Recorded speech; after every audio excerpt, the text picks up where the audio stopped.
ಎಲ್ಲರಿಗೂ ನಮಸ್ಕಾರ. ನಾವು ಈ ದಿನ ಅತ್ಯಂತ ಪ್ರಸಿದ್ಧವಾದಂತಹ ಜಾಗೃತ ಕ್ಷೇತ್ರವಾದಂತಹ ಶ್ರೀ ವೀರಭದ್ರೇಶ್ವರ ದೇವಸ್ಥಾನಕ್ಕೆ ಹೋಗ್ತಾ ಇದ್ದೀವಿ. ಇದು ಇರುವಂಥದ್ದು ಬೀದರ್ನ ಹುಮ್ನಾಬಾದ್ ಜಿಲ್ಲೆಯಲ್ಲಿ. ಈ ದೇವಸ್ಥಾನ ಸುಮಾರು 300 ವರ್ಷಗಳ ಇತಿಹಾಸವಿರುವ ಪ್ರಸಿದ್ಧ ಧಾರ್ಮಿಕ ಕ್ಷೇತ್ರವಾಗಿದೆ. ಶಿವನ ಉಗ್ರಾವತಾರವಾದ ವೀರಭದ್ರ ಸ್ವಾಮಿಗೆ ಮುಡುಪಾಗಿರುವ ಈ ದೇವಾಲಯ ಅದ್ಭುತ ವಾಸ್ತುಶಿಲ್ಪಕ್ಕೆ ಹೆಸರುವಾಸಿಯಾಗಿದೆ. ಭಗವಾನ್ ಶಿವನ ಉಗ್ರ ಅವತಾರವಾದ ವೀರಭದ್ರ ಸ್ವಾಮಿಗೆ ಈ ಸುಂದರ ದೇವಾಲಯವನ್ನು ಸಮರ್ಪಿಸಲಾಗಿದೆ. ವಿಶೇಷತೆ, ದೇವಾಲಯದ ಆವರಣದಲ್ಲಿರುವ ಚಲಿಸುವ ಕಂಬ ಮತ್ತು ಸುಮಾರು 50 ಅಡಿ ಎತ್ತರದ ದೀಪಸ್ತಂಭವು ಪ್ರಮುಖ ಆಕರ್ಷಣೆಯಾಗಿದೆ. ಈ ದೇವಸ್ಥಾನಕ್ಕೆ ಹುಮ್ನಾಬಾದ್ ಪಟ್ಟಣದಿಂದ 2 ಕಿಲೋಮೀಟರ್, ಬೀದರ್ ನಗರದಿಂದ 52 ಕಿಲೋಮೀಟರ್ ದೂರದಲ್ಲಿದೆ. ಪ್ರಸಿದ್ಧ ಹಿಂದೂ ಶೈವ ದೇವಾಲಯವಾಗಿದ್ದು ಹಲವಾರು ಆಕರ್ಷಣೆಗಳು ಇಲ್ಲಿವೆ.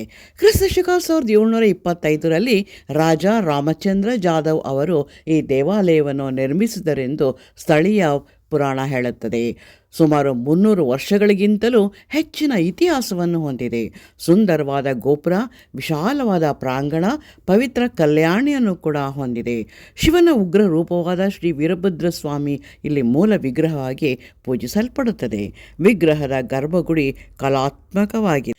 ದಂತಕಥೆ ಹಾಗೂ ವಿಶೇಷತೆ, ದಕ್ಷ ಯಜ್ಞದ ನಂತರ ಶಿವನ ಕೋಪದಿಂದ ವೀರಭದ್ರನು ಸೃಷ್ಟಿಯಾದನೆಂಬ ನಂಬಿಕೆ ಇದೆ.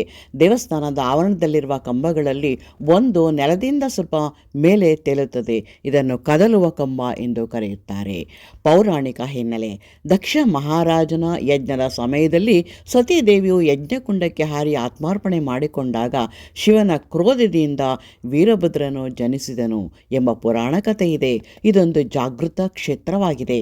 ವಿಶೇಷ ಆಕರ್ಷಣೆ, ಚಲಿಸುವ ಕಂಬದ ಅದ್ಭುತ ಕರಕುಶಲತೆಯನ್ನು ನೋಡಲು ದೂರಗಳಿಂದ ಭಕ್ತರು ಬರುತ್ತಾರೆ. 50 ಅಡಿ ಎತ್ತರದ 2 ಭವ್ಯ ದೀಪಸ್ತಂಭಗಳಿವೆ.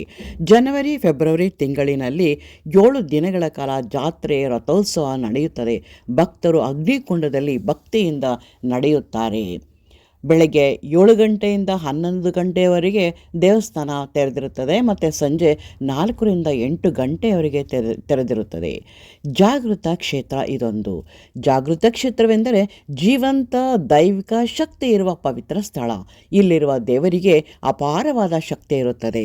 ಭಕ್ತರು ತಮ್ಮ ಕಷ್ಟಗಳನ್ನು ಹೇಳಿಕೊಂಡು ಹರಕೆ ಹೊತ್ತರೆ ಸ್ವಾಮಿಯು ತಕ್ಷಣವೇ ಅವರ ಪ್ರಾರ್ಥನೆಗೆ ಓಗೊಟ್ಟು ಇಷ್ಟಾರ್ಥಗಳನ್ನು ಈಡೇರಿಸುತ್ತಾರೆ.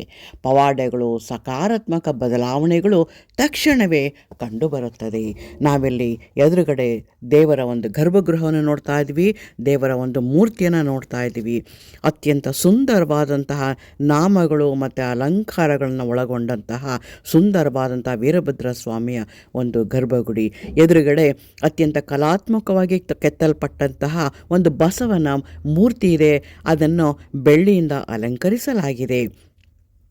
ಮತ್ತು ಆ ದೇವಸ್ಥಾನದ ಒಳಭಾಗದಲ್ಲಿ ಅತ್ಯಂತ ಕಲಾತ್ಮಕವಾಗಿ ಕೆತ್ತನೆ ಕೆಲಸ ಇದೆ. ದೇವಸ್ಥಾನಕ್ಕೆ ಸೇರಿಕೊಂಡಂತೆ ಒಂದು ಪವಿತ್ರವಾದಂಥ ಒಂದು ಕಲ್ಯಾಣಿಯು ಕೂಡ ನಾವು ನೋಡಬಹುದು. ಇದು ಕೂಡ ಅತ್ಯಂತ ಸುಂದರವಾಗಿ ಕಟ್ಟಲ್ಪಟ್ಟಂತಹ ಒಂದು ಕಲ್ಯಾಣಿ. ಇಲ್ಲಿಂದ ಇದೇ ನೀರನ್ನು ಬಳಸಿಕೊಂಡು ದೇವರಿಗೆ ಅಭಿಷೇಕಗಳು ಎಲ್ಲವನ್ನು ಕೂಡ ಇಲ್ಲಿ ಮಾಡ್ತಾರೆ. ದೇವಸ್ಥಾನದ ಮೇಲ್ಭಾಗಕ್ಕೆ ಹೋದಾಗ ಅಲ್ಲಿ ಒಂದು ಕಾಡಿನ ಒಂದು ದೃಶ್ಯ, ದೇವಸ್ಥಾನದ ಪ್ರವೇಶ ದ್ವಾರವನ್ನು ಕೂಡ ನಾವು ನೋಡಬಹುದು. ಶ್ರೀ ವೀರಭದ್ರ ಸ್ವಾಮಿ ದೇವಸ್ಥಾನದ ಬಗ್ಗೆ, ಅದರ ಮಹಿಮೆಯನ್ನು ಹೇಳ್ತಾ ಇದ್ದೀನಿ.